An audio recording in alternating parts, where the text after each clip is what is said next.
بھوک اللہ کے خزانوں میں سے ایک خزانہ ہے۔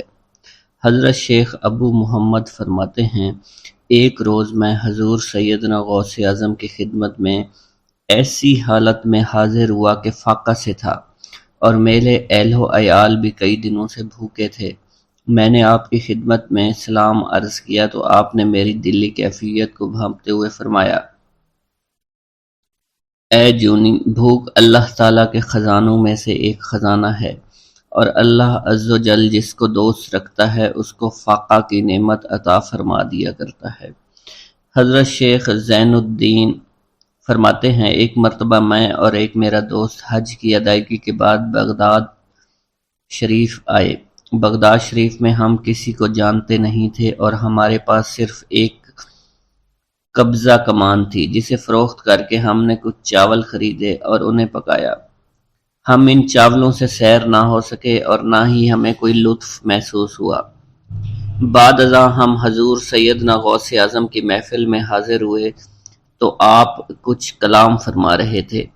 ہمیں دیکھتے ہی آپ نے اپنا کلام قطع کر لیا اور فرمانے لگے، حجاز مقدس سے کچھ مہمان آئے اور ان کے پاس قبضہ کمان کے سوا کچھ نہ تھا، جسے انہوں نے فروخت کر کے چاول خریدے اور انہیں پکا کر کھایا، لیکن نہ ہی وہ سیر ہوئے اور نہ ہی لطف اندوز۔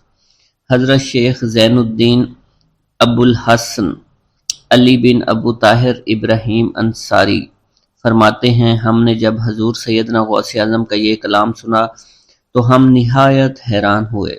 محفل کے اختتام پر آپ نے دسترخوان بچھوایا۔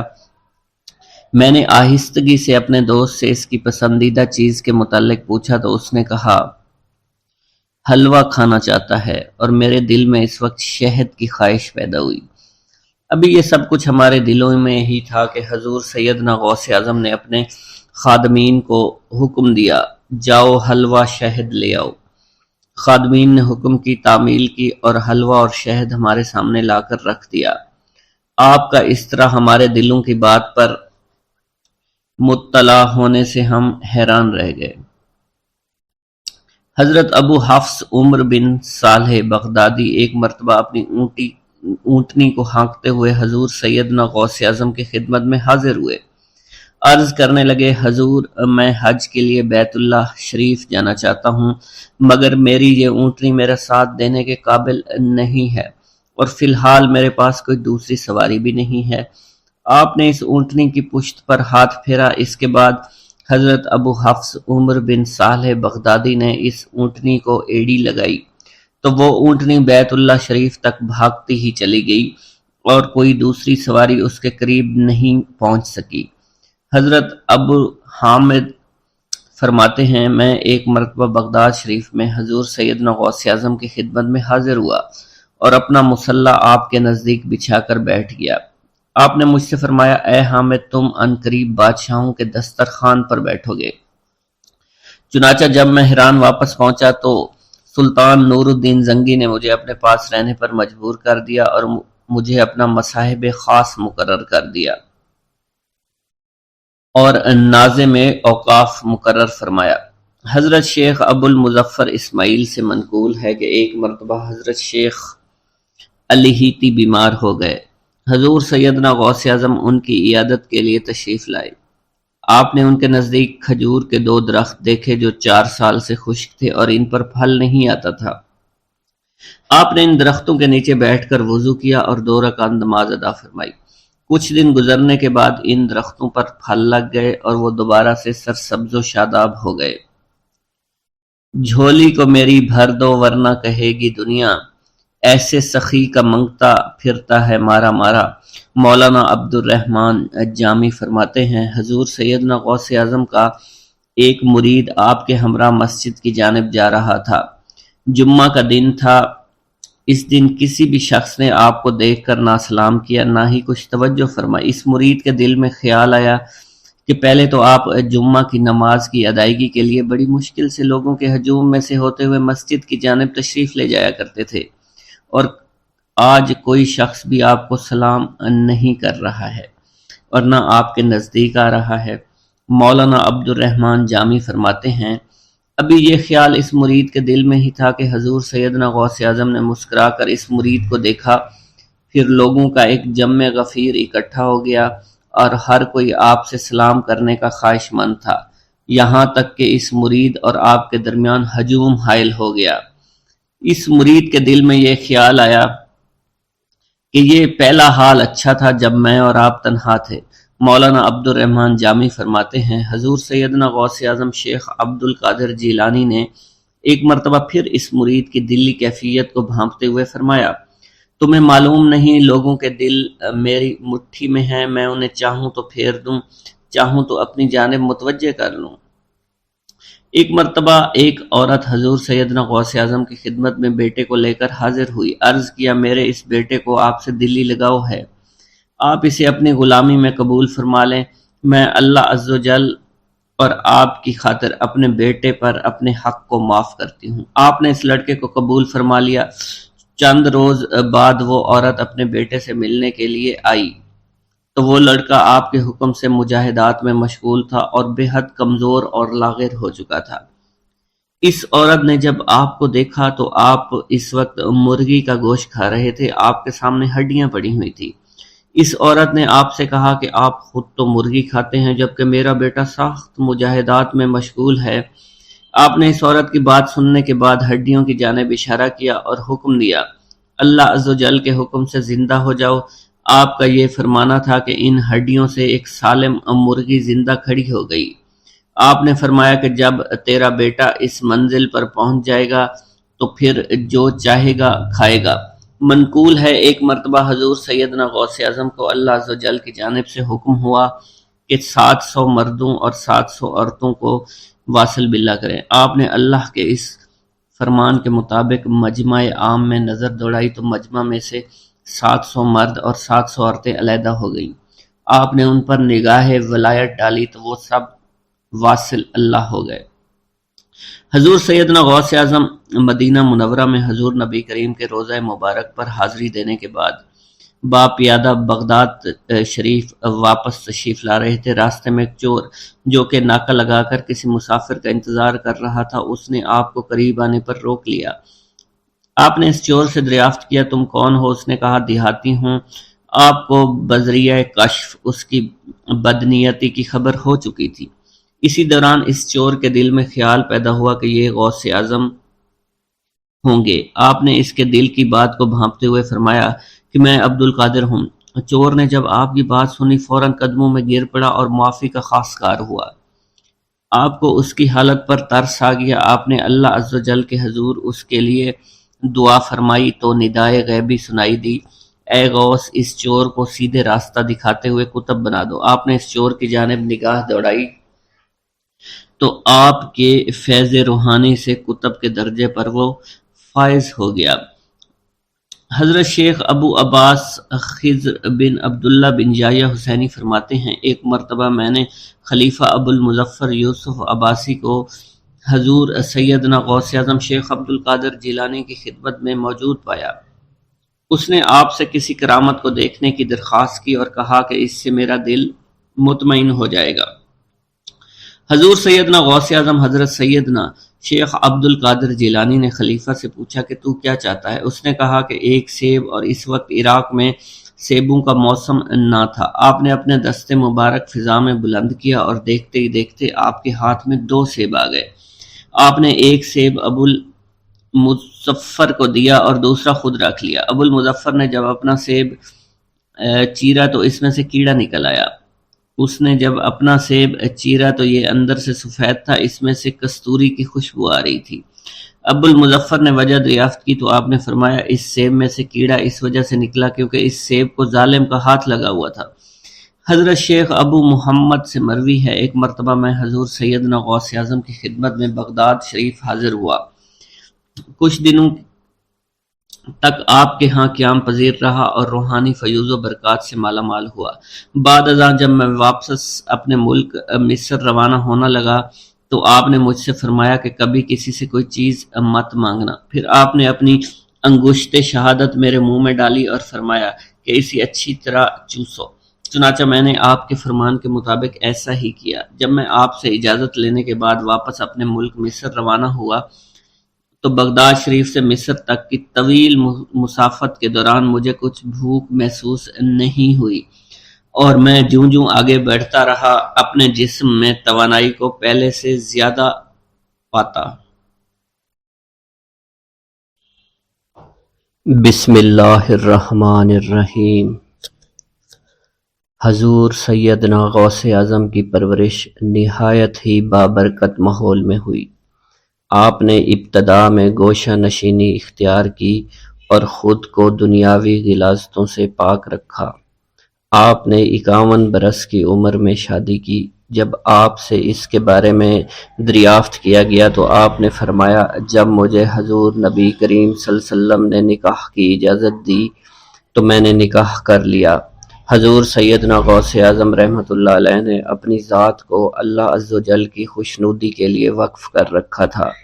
آپ کی راتیں جاگ کر گزرتی تھی اور ساری رات آپ مراقبہ اور مشاہدہ میں گم رہتے تھے۔ آپ کی عادت مبارکہ تھی کہ آپ سجدہ کو دراز کرتے تھے اور بیٹھ کر مراقبہ فرماتے تھے۔ اسی دوران آپ کا جسم مبارک نورانی شعاؤں کے زیر اثر ہوتا تھا اور کئی مرتبہ آپ ان نورانی شعاؤں میں غائب ہو جایا کرتے تھے۔ حضور شیخ ابو عبداللہ بن حسنین بن ابی فضل فرماتے ہیں کہ سیدنا غوث اعظم کے بعض دہقانی مریدین ہر سال آپ کے لیے گیہوں بوتے تھے اور جائز طریقہ سے اسے پالتے تھے۔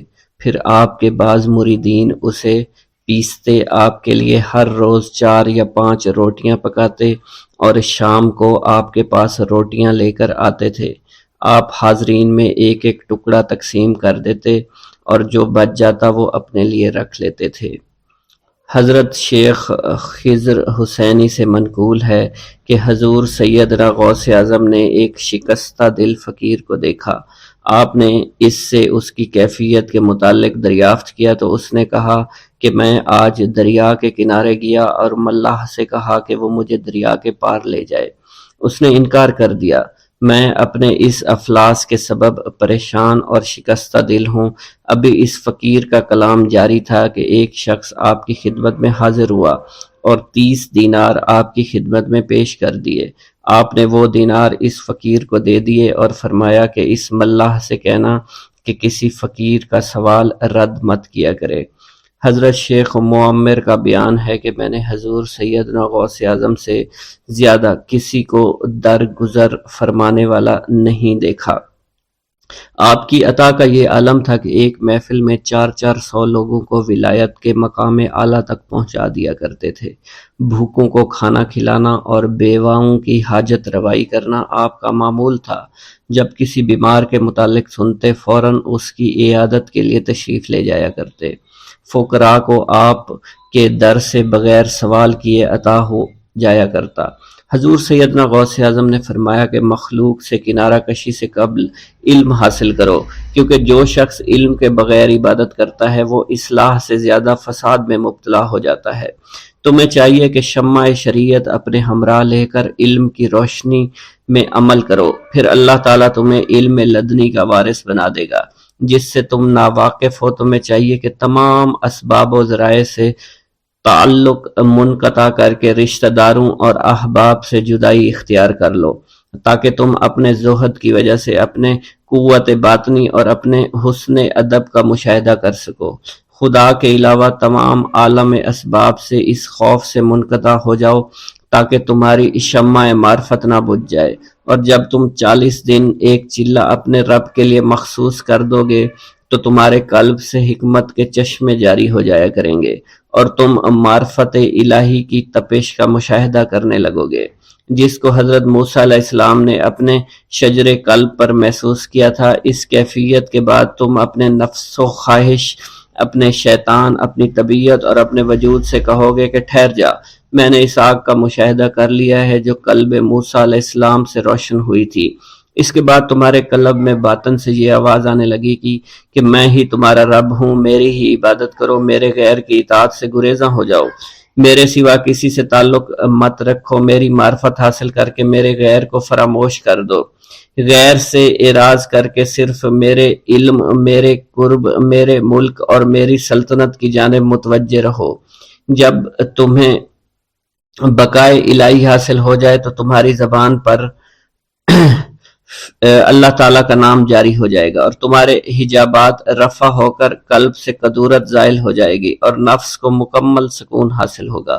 پھر جب اس کے الطاف غالب آ جائیں تو تمہیں خطاب کیا جائے گا، اے قلب فرعون، نفس کی طرف توجہ کر اور ان کو راہ ہدایت پر چلا، میری جانب آ جا اور ان سے کہہ دے کہ میرا ہی اتباع کریں، پھر انہیں رشد کے راستے پر ہدایت کر کے ان سے تعلق قائم کر، اس کے بعد پھر قطع تعلق کر کے دوبارہ استوار ہو کر آ جا اور اسی طرف استوار ہو کر دیکھتا رہے۔ حضرت شیخ معمر سے منقول ہے، فرماتے ہیں ایک مرتبہ میں حضور سیدنا غوث اعظم کی خدمت میں حاضر تھا۔ آپ بیٹھے کچھ لکھ رہے تھے، اسی دوران چھت سے 3 مرتبہ مٹی گری، چوتھی مرتبہ ایسا ہوا تو آپ نے جلال میں آ کر اس جگہ دیکھا جہاں سے مٹی گر رہی تھی۔ اسی دوران ایک چوہا اس جگہ سے نیچے گرا اور مر گیا، اور یہ چوہا ہی وہاں سے مٹی کو کھود رہا تھا۔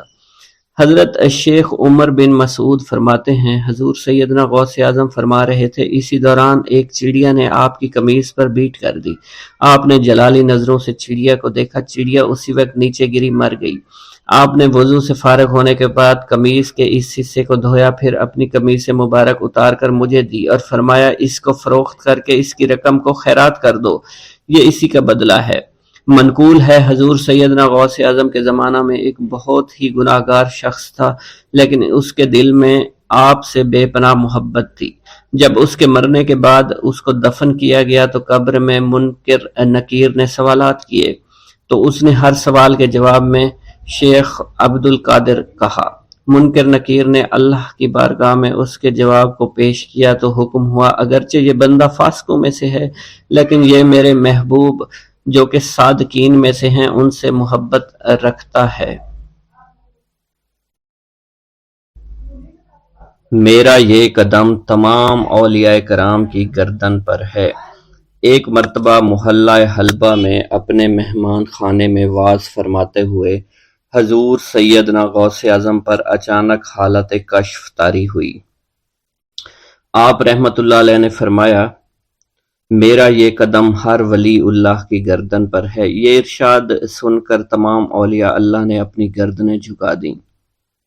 صلحائے امت نے اس کی توضیح فرمائی ہے کہ آپ رحمت اللہ علیہ کے عہد مبارک اور بعد میں قیامت تک آپ کی عطا کے بغیر ولی اللہ ولایت کے درجے پر فائز نہیں ہو سکتا۔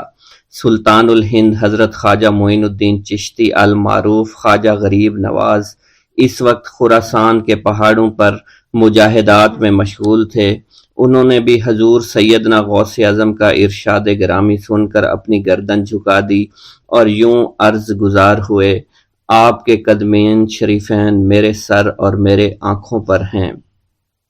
حضور سیدنا غوث اعظم فرماتے ہیں کہ میں 10 برس کی عمر میں اپنے شہر کے مکتب میں حصول علم کے لیے جایا کرتا تھا۔ اس وقت میرے ساتھ ملائکہ بھی ہوتے تھے جو میرے آگے پیچھے میری حفاظت کے لیے چلتے تھے۔ جب میں مدرسہ پہنچتا تو یہ منادی کرتے تھے، اللہ کے ولی کے لیے جگہ خالی کر دو، چنانچہ وہ میرے لیے جگہ خالی کر دیتے تھے۔ ایک مرتبہ میں نے ایک ایسے شخص کو دیکھا جس نے فرشتوں کی آواز سن کر کہا، جس میں کوئی مزاحمت نہ ہوگی، کہ یہ ایک نہایت معزز گھرانے کا فرد ہے اور عن قریب اس کو وہ عظمت حاصل ہوگی جس میں کوئی مزاحمت نہ ہوگی، اور اس کو ایسا قرب نصیب ہوگا کہ اس کو کوئی فریب نہ دے سکے گا۔ پھر 40 برس بعد میں نے اس شخص کو پہچانا، وہ شخص ابدالوں میں سے تھا۔ حضرت شیخ ابو سعود احمد بن بکر حریمی سے مروی ہے کہ حضور سیدنا غوث اعظم نے فرمایا کہ میں 55 سال تک تنہا عراق کے بیابانوں میں پھرتا رہا، میں لوگوں کو نہ جانتا، لوگ مجھے نہ جانتے۔ اسی دوران میرے پاس رجال الغیب اور جنات تشریف لاتے جنہیں میں طریقت اور اصول کی تعلیم دیتا تھا۔ ابتدا میں جب میں عراق میں داخل ہوا تو حضرت خضر میرے ہم سفر بنے اور بعد میں اس وقت ان کو پہچانتا نہ تھا، اور اس کے ساتھ میرا معاہدہ ہوا کہ میں ان کے کسی حکم کی خلاف ورزی نہیں کروں گا۔ ایک مرتبہ انہوں نے مجھے ایک جگہ بیٹھنے کا حکم دیا اور میں اس جگہ 3 سال تک بیٹھا رہا۔ سال میں ایک مرتبہ حضرت خضر میرے پاس تشریف لاتے، فرماتے کہ یہی تیرا مقام ہے جہاں تجھے پہنچایا گیا ہے۔ اس عرصہ کے دوران تمام نفسانی خواہشات مجھ پر انسانی شکل میں وارد ہوئیں، لیکن اللہ عز و جل نے مجھے ہر موقع پر استقامت عطا فرمائی اور مجھے ان خرافات سے بچائے رکھا۔ ابتدا میں میرا نفس مجاہدہ کا کوئی طریقہ اختیار کرتا تو میں اس پر قائم ہو جاتا اور کسی چیز کو قبول نہ کرتا تھا۔ ایک طویل مدت تک اپنا گلا گھونٹتے ہوئے میں مدائن کے جنگلوں میں مجاہدات میں مشغول رہا۔ حضور سیدنا غوث اعظم فرماتے ہیں کہ میں نے اپنے نفس کو مختلف مجاہدوں، مختلف ریاضتوں اور مختلف مشقتوں میں ڈالے رکھا۔ 1 سال تک میں گری ہوئی چیزیں اٹھا کر کھاتا رہا، دوسرے سال پانی پر گزارا کیا، اور تیسرے سال نہ میں نے کچھ کھایا، نہ پیا اور نہ ہی سویا۔ ایک مرتبہ شدید سردی کی وجہ سے میں ایوان کسریٰ کے کھنڈرات میں سویا تو رات بھر میں 40 مرتبہ طبیعت خراب ہوئی۔ حضور سیدنا غوث اعظم فرماتے ہیں ہر سال ایک بزرگ آتے اور وہ مجھے جبہ دے کر چلے جاتے۔ اسی طرح میں نے بے شمار طریقوں سے دنیا اور نفس سے چھٹکارا پانے کی کوشش کی۔ لوگ مجھے دیوانہ سمجھتے تھے۔ میں برہنہ جسم جنگلوں میں چلا جاتا اور کانٹوں پر لوٹتا شور مچاتا تھا۔ میرا تمام بدن سے خون جاری ہو جایا کرتا تھا اور لوگ مجھے اٹھا کر شفا خانے لے جایا کرتے، جہاں میری حالت مزید بگڑ جاتی۔ ایک وقت ایسا بھی آیا جب مجھ میں اور مردہ میں کوئی فرق نہ تھا۔ لوگ کفن لے کر آئے، غسال کو بلوایا کہ وہ مجھے غسل دے دیں۔ ابھی انہوں نے مجھے غسل دینے کے لیے تختہ پر ڈالا ہی تھا کہ میری حالت درست ہو گئی۔ میں اٹھ کھڑا ہوا۔ طریقت کی ان پرخطر راہوں میں نہ تو میں کبھی خوف زدہ ہوا اور نہ کبھی میرا نفس مجھ پر غلبہ پا سکا اور نہ ہی دنیا کی آرائش مجھے حیران کر سکی۔ حضور سیدنا غوث اعظم فرماتے ہیں شیطان نے میرے گرد بے شمار جال بچھائے۔ جب میں نے اس سے کہا کہ یہ کیا ہے تو اس نے کہا یہ دنیاوی چیزیں ہیں اور میں ان جالوں سے تم جیسوں کو شکار کرتا ہوں۔ میں نے 1 سال تک شیطان کا مقابلہ کیا، اس کے بچھائے ہوئے تمام جالوں کو ختم کر دیا۔ اس کے بعد میرے سینے کو کھول دیا گیا اور مجھ پر بے شمار خلائق ظاہر ہوئے۔ حضور سیدنا غوث اعظم فرماتے ہیں میں نے دریافت کیا کہ یہ علائق کیسے ہیں؟ جواب ملا کہ یہ خلق کے اسباب ہیں جو تم سے ملے ہوئے ہیں۔ میں سال بھر ان کی جانب متوجہ رہا، یہاں تک کہ وہ مجھ سے جدا ہو گئے۔ جب مجھ پر میرا باطن ظاہر کیا گیا تو میں نے اپنے قلب کو بہت سے علائق سے ملوث پایا۔ میں نے دریافت کیا کہ یہ علائق کیا ہیں؟ جواب ملا یہ تمہارے ارادے، تمہارے اختیارات ہیں۔ چنانچہ 1 سال تک ان کی جانب متوجہ رہا کہ وہ مجھ سے دور ہو گئے۔ میرا قلب ان تمام غلاظتوں سے نجات پا گیا۔ پھر مجھ پر میرے نفس کو ظاہر کیا گیا۔ میں نے اس کا مشاہدہ کیا، مجھے معلوم ہوا اس کے ساتھ کچھ امراض اور بھی ہیں اور نفس کی خواہشات زندہ ہیں۔ نفس کا شیطان سرکش ہے۔ چنانچہ میں نے سال بھر پھر توجہ دلائی اور میرے نفس کے تمام امراض سرے سے ہی ختم ہو گئے اور اس کے شیطان نے کلمہ پڑھ لیا اور پھر میرے تمام امور اللہ کے لیے ہو گئے اور میں اپنی ہستی سے باہر نکل آیا۔ حضور سیدنا غوث اعظم فرماتے ہیں پھر میں توکل کے دروازے پر آیا تاکہ میرا مقصد پورا ہو، لیکن جب میں نے توکل کے دروازے پر پہنچا تو بے شمار لوگ موجود تھے۔ میں اس ہجوم کو چیرتا ہوا آگے بڑھا اور شکر کے دروازے پر پہنچ گیا۔ یہاں پر بھی لوگوں کا جمع غفیر موجود تھا، اسے بھی چیرتا ہوا آگے بڑھا اور مشاہدہ کے دروازے پر پہنچ گیا اور یہاں پر موجود ہجوم کو چیرتا ہوا اندر داخل ہوا، حتیٰ کہ سب سے آخر میں مجھے فقر کے دروازے پر لایا گیا۔ فقر کا دروازہ خالی تھا۔ جب اس دروازہ میں میں داخل ہوا تو دیکھا جن جن چیزوں کو میں نے ترک کیا تھا وہ سب یہاں موجود تھیں۔ یہاں مجھے ایک بہت بڑے روحانی خزانے کی فتوحات سے نوازا گیا اور میرے لیے تمام دنیا کے خزانے کھول دیے گئے۔ مجھے روحانی عزت، دائمی فنا اور خالص آزادی عطا فرمائی گئی۔ میری تمام چیزیں جو میری ہستی اور میری صفات سب معدوم ہو گئیں اور میری ہستی کی جگہ کسی اور نے لے لی۔ حضرت شیخ ابو سعید مخزومی نے حضور سیدنا غوث اعظم کو خرقہ خلافت سے نوازا اور فرمایا اے عبد القادر، یہ وہ خرقہ ہے جو حضور نبی کریم صلی اللہ علیہ وسلم نے حضرت سیدنا علی المرتضیٰ کو عطا فرمایا، اور حضرت سیدنا علی المرتضیٰ نے یہ خرقہ حضرت خواجہ حسن بصری کو عطا فرمایا تھا، جس سے ہوتا ہوا یہ خرقہ مجھ تک پہنچا، اور یہ تمہاری امانت تھی جو میں نے تم تک آج پہنچا دی ہے۔ حضور سیدنا غوث اعظم نے جب خرقہ مبارک کو زیب تن کیا تو آپ پر بے شمار انوار و تجلیات کی بارش ہونا شروع ہو گئی۔ حضور سیدنا غوث اعظم نے حضرت شیخ ابو سعید مخزومی کے مدرسہ میں تدریسی فرائض سر انجام دینا شروع کر دیے۔ آپ کے لیے فی الحال تدریسی مصروفیات کے علاوہ کوئی کام نہ تھا۔ آپ کی شبانہ روز کی محنت سے آپ کے نام کا شعرہ کچھ ہی دنوں میں سارے بغداد میں پھیل گیا۔ طلبہ دور دراز کے علاقوں سے علم کے حصول کے لیے آنے لگے۔ طلبہ کی تعداد جب مزید بڑھنا شروع ہو گئی تو ارد گرد کے کئی مکانات کو خرید کر مدرسہ میں داخل کر لیا گیا۔ کتب سیر میں منقول ہے کہ 528 ہجری میں آپ مدرسہ نظامیہ کی وسیع عمارت تعمیر فرما چکے تھے۔ اس مدرسہ کی تعمیر میں آپ نے بحیثیت مزدور بھی حصہ لیا تھا۔ حضرت شیخ ابو الخشاب سے مروی ہے کہ میں جوانی میں جب علم نحو پڑھ رہا تھا تو لوگوں نے مجھے حضور سیدنا غوث اعظم کے پاس جانے کا مشورہ دیا، اور اس کی وجہ سے مجھے بھی اشتیاق ہوا کہ میں آپ کا واز سنوں۔ ایک مرتبہ کچھ لوگوں کے ہمراہ آپ کی مجلس میں دوستوں کے ہمراہ حاضر ہوا۔ آپ نے میری جانب توجہ کرتے ہوئے فرمایا، ہماری صحبت اختیار کر لو۔ چنانچہ میں نے آپ کے فرمان کے مطابق آپ کی صحبت کو اختیار کر لیا۔ آپ نے مجھے علم نحو کے علاوہ علوم عقلیہ اور تقلد حاصل کیے، جس سے مجھے کوئی واقفیت پہلے نہیں تھی۔ 1 سال کے عرصہ میں آپ کی نظر کرم سے میں نے وہ علوم حاصل کر لیے جو گزشتہ اتنی عمر گزارنے کے باوجود بھی مجھے حاصل نہیں ہوئے تھے۔ منقول ہے حضرت شیخ بقا بن بطو، شیخ علی بن ہیتی اور شیخ کیلوی جب حضور سیدنا غوث اعظم کے مدرسہ میں آتے تو جھاڑو دیا کرتے تھے اور چھڑکاؤ کرتے تھے، لیکن آپ کی اجازت کے بغیر کبھی اندر داخل نہ ہوتے تھے۔ اجازت ملنے کے بعد آپ حضرات اندر داخل ہوتے اور اجازت ملنے پر ہی بیٹھتے تھے۔ آپ سے امان طلب کرتے اور امان مل جانے کے بعد مؤدب ہو کر بیٹھ جاتے۔ جس وقت آپ کہیں جانے کا ارادہ کرتے تو یہ حضرات سواری کے ہمراہ چلتے۔ آپ انہیں اس فعل سے منع فرمایا کرتے تھے اور کہتے تھے کہ ہمیں آپ کے ذریعے قرب الہی حاصل ہوا ہے۔ حضرت شیخ محمد قائل الادنیٰ سے مروی ہے کہ ایک مرتبہ حضور سیدنا غوث اعظم سے دریافت کیا گیا کہ آپ کی بزرگی اور عظمت کا راز کیا ہے۔ آپ نے فرمایا کہ میں کبھی جھوٹ نہیں بولتا اور کبھی کسی سے کذب بیانی نہیں کرتا۔ خطبہ کا آغاز حمد و ثنا سے کیا کرتے تھے۔ حضور سیدنا غوث اعظم کے صاحبزادے حضرت شیخ سید عبد الرحمن فرماتے ہیں کہ والد بزرگوار اپنے واز کے دوران الحمدللہ رب العالمین کہہ کر خاموش ہو جاتے اور دوبارہ کہہ کر سکوت فرماتے تھے، اور تیسری مرتبہ کہنے کے بعد کچھ دیر توقف فرماتے، اور آپ کی محفل میں تمام اولیاء حاضر و ناظر اور خاموش ہو جایا کرتے تھے۔ پھر آپ کی محفل میں اولیاء ملائکہ ایک کثیر تعداد میں آ جاتے جو محفل کے بعد نظر نہیں آیا کرتے تھے۔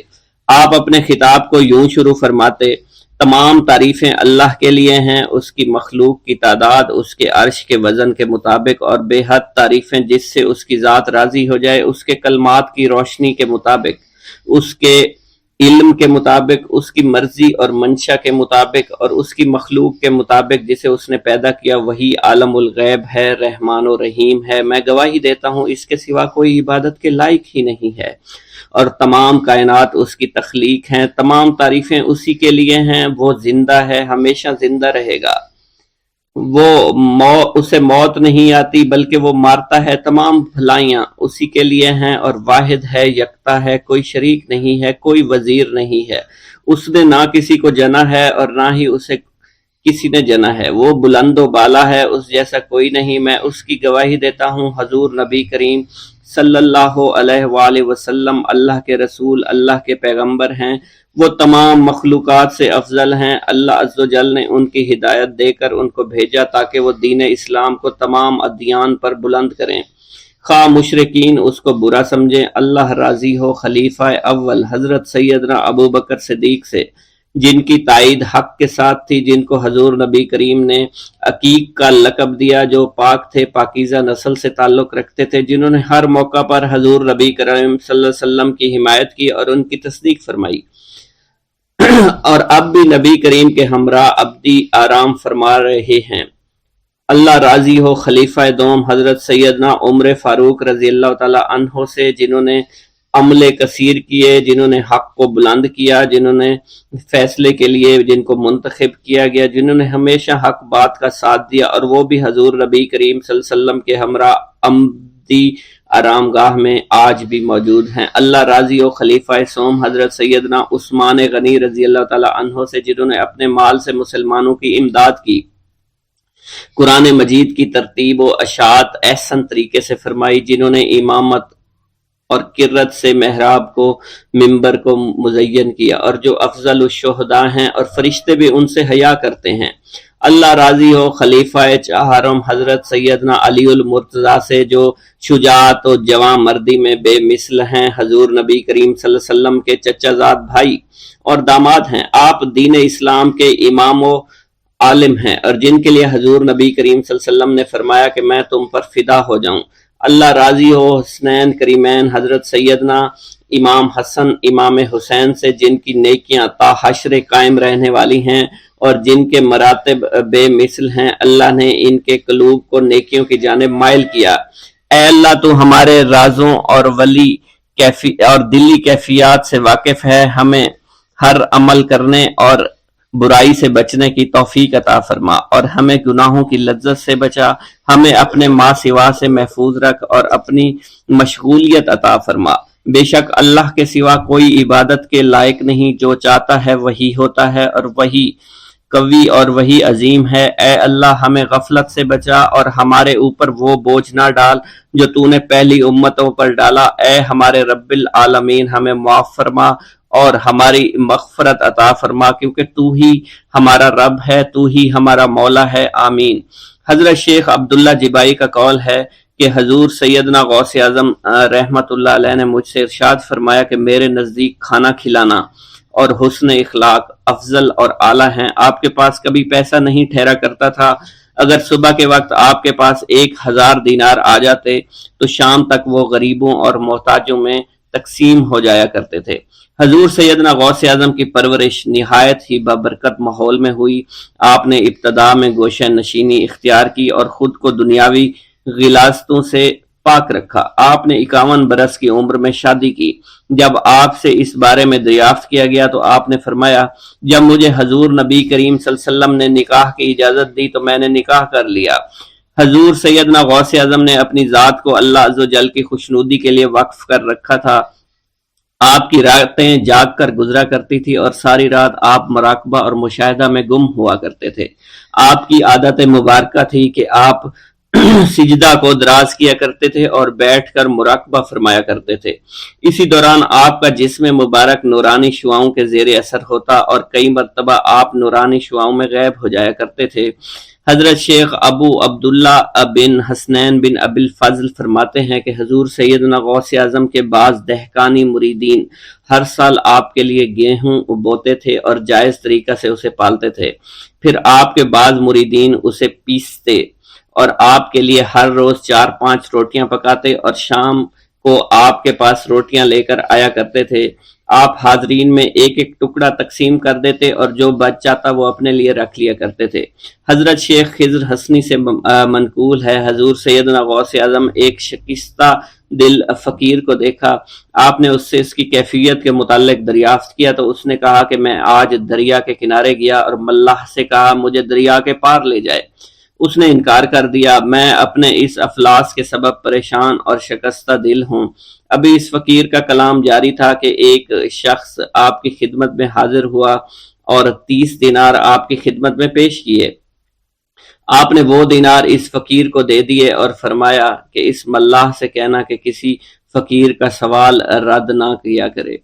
حضرت شیخ معمر ابو المظفر فرماتے ہیں، میں نے حضور سیدنا غوث اعظم سے زیادہ کسی کو درگزر فرمانے والا آج تک نہیں دیکھا۔ آپ کی عطا کا یہ علم تھا، ایک محفل میں 400 لوگوں کو ولایت کے مقام اعلیٰ تک پہنچا دیا کرتے تھے، بھوکوں کو کھانا کھلانا، بیواؤں کی حاجت روائی کرنا۔ آپ کا معمول تھا جب کسی بیمار کے متعلق سنتے تو فوراً اس کی عیادت کے لیے تشریف لے جایا کرتے تھے۔ فقراء کو آپ رحمت اللہ علیہ کے در سے بغیر سوال کیے عطا ہو جایا کرتا تھا۔ حضور سیدنا غوث اعظم نے فرمایا کہ مخلوق سے کنارہ کشی سے پہلے علم حاصل کرو، کیونکہ جو شخص علم کے بغیر عبادت کرتا ہے وہ اصلاح سے زیادہ فساد میں مبتلا ہو جاتا ہے۔ تمہیں چاہیے کہ شمع شریعت اپنے ہمراہ لے کر علم کی روشنی میں علم عمل کرو، پھر اللہ تعالیٰ تمہیں علم لدنی کا وارث بنا دے گا جس سے تم ناواقف ہو۔ تمہیں چاہیے کہ تمام اسباب و ذرائع سے تعلق منقطع کر کے رشتہ داروں اور احباب سے جدائی اختیار کرو، تاکہ تم اپنے زہد کی وجہ سے اپنی قوت باطنی اور اپنے حسن ادب کا مشاہدہ کر سکو۔ خدا کے علاوہ تمام عالم و اسباب سے اس خوف سے منقطع ہو جاؤ تاکہ تمہاری شمع معرفت نہ بجھ جائے، اور جب تم 40 دن اپنے رب کے لیے مخصوص کر دو گے تو تمہارے قلب سے حکمت کے چشمے جاری ہو جائیں گے اور تم معرفت الہی کی تپش کا مشاہدہ کرنے لگے گے، جس کو حضرت موسیٰ علیہ السلام نے اپنے شجر قلب پر محسوس کیا تھا۔ اس کیفیت کے بعد تم اپنے نفس و خواہش، اپنے شیطان سے، اپنی طبیعت اور اپنے وجود سے کہو گے کہ ٹھہر جا، میں نے اس آگ کا مشاہدہ کر لیا ہے جو قلب موسیٰ علیہ السلام پر روشن ہوئی تھی۔ اس کے بعد تمہارے قلب میں باطن سے یہ آواز آنے لگے گی کہ میں ہی تمہارا رب ہوں، میری ہی عبادت کرو، میرے غیر کی اطاعت سے گریزاں ہو جاؤ، میرے سوا کسی سے تعلق مت رکھو، میری معرفت حاصل کر کے میرے غیر کو فراموش کرو، غیر سے اعراض کر کے میرے علم، میرے قرب، میرے ملک اور میری سلطنت کی جانب متوجہ رہو۔ جب تمہیں بقا الہی حاصل ہو جائے تو تمہاری زبان پر اندہ جاری ہو جائے گا اور تمام حجابات رفع ہو کر قلب سے کدورت زائل ہو جائے گی اور نفس کو مکمل سکون حاصل ہو جائے گا۔ پھر جب اس کے الطاف غالب ہو جائیں گے تو تمہیں خطاب کیا جائے گا، اے قلب، فرعون نفس کی طرف توجہ کر اور اس کو راہ ہدایت پر چلاتا ہوا میری جانب آ لے اور اس سے کہہ دے کہ میرا ہی اتباع کریں، پھر انہیں رشد کے راستے پر ہدایت کر کے اس سے تعلق قائم کر اور اس کے بعد پھر قطع تعلق کر کے دوبارہ استوار کر لے اور اسی طرح سے کرتا رہے۔ حضرت شیخ و معمر سے منقول ہے، فرماتے ہیں ایک مرتبہ میں حضور سیدنا غوث اعظم شیخ عبد القادر جیلانی رحمت اللہ علیہ کی خدمت میں حاضر تھا۔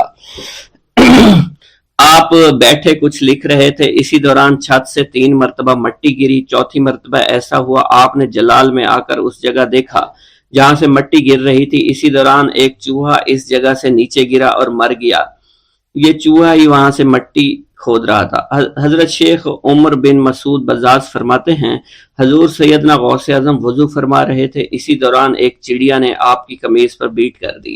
آپ نے جلالی نظروں سے چڑیا کو دیکھا، وہ چڑیا اسی وقت نیچے گری مر گئی۔ آپ نے وضو سے فارغ ہونے کے بعد قمیض کے اس حصے کو دھویا اور پھر اپنی قمیض مبارک اتار کر مجھے دی اور فرمایا اس کو فروخت کر کے اس کی رقم کو خیرات کر دو، یہ اس کا بدلہ ہے۔ حضور سیدنا غوث اعظم کے زمانہ میں بہت ہی گناہگار شخص تھا، اس کے دل میں آپ سے بے پناہ محبت تھی۔ جب اس کے مرنے کے بعد دفن کیا گیا تو قبر میں منکر نکیر نے سوالات کیے تو اس نے سوال کے جواب میں عبد القادر جواب دیا۔ منکر نکیر نے اللہ کی بارگاہ میں اس کے جواب کو پیش کیا، حکم ہوا اگرچہ یہ بندہ فاسقوں میں سے ہے لیکن یہ میرے محبوب سید عبد القادر جو کہ صادقین میں سے ہیں ان سے محبت رکھتا ہے۔ بغداد کے محلہ باب العز کے قبرستان میں سے ایک قبر سے مردہ کے چیخنے کی آواز آنے لگی۔ لوگوں نے حضور سیدنا غوث اعظم کی خدمت میں عرض ہو کر عرض کیا، آپ نے دریافت کیا کیا صاحب قبر نے مجھ سے خرقہ پہنا؟ لوگوں نے عرض کیا ہمیں اس کا علم نہیں۔ آپ نے دریافت کیا کہ یہ میری محفل میں کبھی شریک ہوا؟ ہمیں اس کا علم نہیں۔ آپ نے پھر دریافت کیا کیا کبھی میرے پیچھے نماز پڑھی؟ نہیں معلوم۔ آپ نے مراقبہ فرمایا اور آپ کے چہرہ مبارک پر جلالیت کے آثار نمودار ہو گئے۔ بعد ازاں آپ نے چہرہ مبارک پر وقار ظاہر ہوا اور آپ نے فرمایا کہ اس شخص نے میری زیارت کی، مجھ سے حسن ظن رکھا، اسی وجہ سے اللہ نے اس پر رحم فرما دیا ہے، چنانچہ اس کے بعد کبھی قبر سے آواز نہیں آئی۔ منقول ہے حضرت شیخ ابو الحسن علی بن وہب ازجی بیمار ہو گئے، حضور سیدنا غوث اعظم عیادت کے لیے تشریف لائے تو آپ نے وہاں ایک قمری اور ایک کبوتری کو دیکھا۔ حضرت شیخ ابو الحسن نے آپ سے عرض کی کہ یہ کبوتری 6 ماہ سے انڈے نہیں دے رہی اور قمری 9 مہینے سے بول نہیں رہی۔ آپ نے کبوتری سے فرمایا تو اپنے مالک کو فائدہ پہنچا، اور قمری سے فرمایا تو اپنے خالق کی تسبیح کر۔ چنانچہ قمری نے اسی وقت کوکو کرنا شروع کر دیا، یہاں تک کہ بغداد کے لوگ اس کی آواز سننے کے لیے جوق در جوق جمع ہونا شروع ہو گئے، اور کبوتری نے بھی انڈے دے دیے اور ان سے بچے نکلے۔ بسم اللہ الرحمن الرحیم۔ السلام علیکم۔ حضور سیدنا غوث اعظم فرماتے ہیں، میں 10 برس کی عمر میں اپنے شہر کے مکتب میں حصول علم کے لیے جایا کرتا تھا۔ اس وقت میرے ساتھ ملائکہ بھی ہوتے تھے جو میرے آگے پیچھے میری حفاظت کی غرض سے چلتے تھے۔ جب میں مدرسہ پہنچتا تھا تو وہ بار بار منادی کرتے تھے، اللہ کے ولی کے لیے جگہ خالی کر دو۔ چنانچہ وہ میرے لیے جگہ خالی کر دیتے تھے۔ ایک مرتبہ میں نے ایک ایسے شخص کو دیکھا جس نے فرشتوں کی آواز سن کر کہا کہ یہ نہایت معزز گھرانے کا فرد ہے، اور ان قریب اس کو وہ عظمت اور بزرگی حاصل ہوگی جس میں کوئی مزاحمت نہ ہوگی۔ اس کو ایسا قرب نصیب ہوگا کہ اس کو کوئی فریب نہ دے سکے گا۔ پھر 40 برس بعد میں نے اس شخص کو پہچانا، وہ شخص ابدالوں میں سے تھا۔ حضرت شیخ ابو سعود احمد بن ابی بکر سے مروی ہے، حضور سیدنا غوث اعظم نے فرمایا، میں 25 سال تک تنہا عراق کے بیابانوں میں پھرتا رہا۔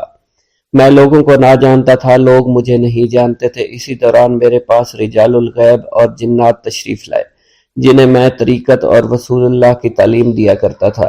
ابتدا میں جب میں عراق میں داخل ہوا تو حضرت خضر میرے ہم سفر تھے اور میں انہیں اس وقت سے پہچانتا نہیں تھا۔ ان کے ساتھ میرا معاہدہ ہوا کہ میں ان کے کسی حکم کی خلاف ورزی نہیں کروں گا۔ ایک مرتبہ انہوں نے مجھے ایک جگہ بیٹھنے کا حکم دیا، میں اسی جگہ 3 سال بیٹھا رہا۔ سال میں ایک مرتبہ حضرت خضر میرے پاس تشریف لاتے اور فرماتے، یہی تیرا مقام ہے جہاں تجھے پہنچایا گیا ہے۔ اس عرصہ کے دوران تمام نفسانی خواہشات مجھ پر انسانی شکل میں وارد ہوئیں، لیکن اللہ نے مجھے ہر موقع پر استقامت عطا فرمائی اور مجھے ان خرافات سے بچائے رکھا۔ ابتدا میں میرا نفس مجاہدہ کا کوئی طریقہ اختیار کرتا تو میں اس پر قائم ہو جایا کرتا تھا اور کسی چیز کو قبول نہیں کرتا تھا۔ ایک طویل مدت تک اپنا گلا گھونٹتے ہوئے میں نے مدائن کے جنگلوں میں مجاہدات میں مشغول رہا۔ حضور سیدنا غوث اعظم فرماتے ہیں، میں نے اپنے نفس کو مختلف مجاہدوں اور ریاستوں اور مشقتوں میں ڈالے رکھا۔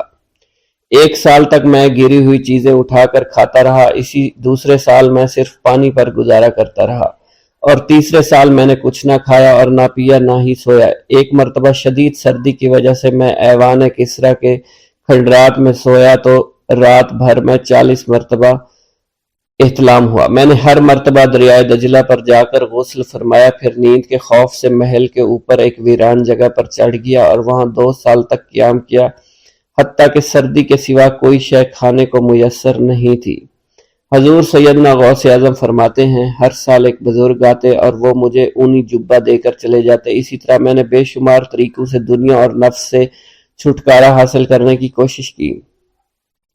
لوگ مجھے دیوانہ سمجھتے تھے۔ میں برہنہ جسم جنگلوں میں چلا جاتا، کانٹوں پر لوٹا شور مچایا کرتا، میرے تمام بدن سے خون جاری ہو جایا کرتا۔ لوگ مجھے اٹھا کر شفا خانے لے جایا کرتے جہاں میری حالت مزید بگڑ جایا کرتی۔ ایک وقت ایسا آیا جب مجھ میں اور مردہ میں کوئی فرق نہ تھا۔ لوگ کفن لے آئے اور غسال کو بلوایا کہ وہ مجھے غسل دے۔ ابھی انہوں نے مجھے غسل دینے کے لیے ایک تختہ پر لٹایا، میری حالت درست ہو گئی، میں اٹھ کھڑا ہوا۔ طریقت کی ان پرخطر راہوں میں نہ تو میں کبھی خوف زدہ ہوا، نہ کبھی میرا نفس مجھ پر غالب پا سکا، اور نہ ہی دنیا کی آسائش مجھے حیران کر سکی۔ حضور سید غوث اعظم فرماتے ہیں، شیطان نے میرے گرد بے شمار جال بچھائے۔ جب میں نے ان سے کہا یہ کیا ہے، اس نے کہا یہ دنیاوی آلائشیں ہیں اور میں ان جالوں میں سے تم لوگوں کا شکار کیا کرتا ہوں۔ میں نے 1 سال تک شیطان کا مقابلہ کیا، اس کے بچھائے ہوئے تمام جالوں کو ختم کیا۔ اس کے بعد میرے سینے کو کھول دیا گیا اور مجھ پر بے شمار خلائق ظاہر ہوئے۔ حضور سیدنا غوث اعظم فرماتے ہیں میں نے دریافت کیا کہ یہ اللہ ایک کیسے ہے؟ جواب ملا یہ خلق کے اسباب ہیں جو تم سے ملے ہوئے ہیں، میں سال بھر ان کی جانب متوجہ رہا یہاں تک کہ وہ مجھ سے جدا ہو گئے۔ جب مجھ پر باطن ظاہر ہوا تو میں اپنے قلب کو بہت سے علائق سے ملوث پایا۔ میں نے دریافت کیا یہ علائق کیا ہیں؟ جواب ملا یہ تمہارے ارادے، تمہارے اختیارات ہیں۔ چنانچہ 1 سال تک ان کی جانب متوجہ رہا یہاں تک کہ وہ سب علائق مجھ سے دور ہو گئے اور میرا قلب ان غلاظتوں سے نجات پا گیا۔ حضور سیدنا غوث اعظم فرماتے ہیں پھر میں نے توکل کے دروازے پر آیا میرا مقصد پورا ہو، لیکن جب میں توکل کے دروازے پر پہنچا بے شمار لوگ وہاں موجود تھے۔ میں ہجوم کو چیرتا بڑھا اور شکر کے دروازے پر پہنچ گیا، یہاں بھی لوگوں کا جمع غفیر موجود تھا، اسے بھی چیرتا آگے بڑھا اور مشاہدہ کے دروازے پر پہنچ گیا، یہاں پر موجود ہجوم کو بھی چیرتا ہوا اندر داخل ہوا، حتیٰ کہ سب سے آخر میں مجھے فقر کے دروازے پر لا دیا گیا۔ فقر کا دروازہ خالی تھا۔ جب میں اس دروازے میں داخل ہوا تو دیکھا جن جن چیزوں کو میں نے ترک کیا تھا وہ سب یہاں موجود تھی۔ یہاں مجھے ایک بہت بڑے روحانی خزانے کی فتوحات سے نوازا گیا، میرے لیے تمام دنیا کے خزانے کھول دیے گئے، مجھے روحانی عزت، دائمی غنا اور خالص آزادی عطا فرمائی گئی۔ میری تمام چیزیں جو میری ہستی اور میری صفات سب معدوم ہو گئی تھی، وہ میری ہستی کی جگہ کسی اور نے لے لی تھی۔ حضرت شیخ ابو سعید مخزومی نے حضور سیدنا غوث اعظم کو خرقہ خلافت سے نوازا اور فرمایا اے عبد القادر یہ وہ خرقہ ہے جو حضور نبی کریم صلی اللہ علیہ وسلم نے سیدنا علی المرتضیٰ کو عطا فرمایا۔ سیدنا علی المرتضیٰ نے یہ خرقہ خواجہ حسن بصری کو عطا فرمایا جس سے ہوتا ہوا یہ مجھ تک پہنچا، اور یہ تمہاری امانت تھی جو میں نے تم تک پہنچا دی۔ حضور سیدنا غوث اعظم نے جب خرقہ مبارک کو زیب تن کیا تو آپ پر بے شمار انوار و تجلیات کی بارش ہونا شروع ہو گئی۔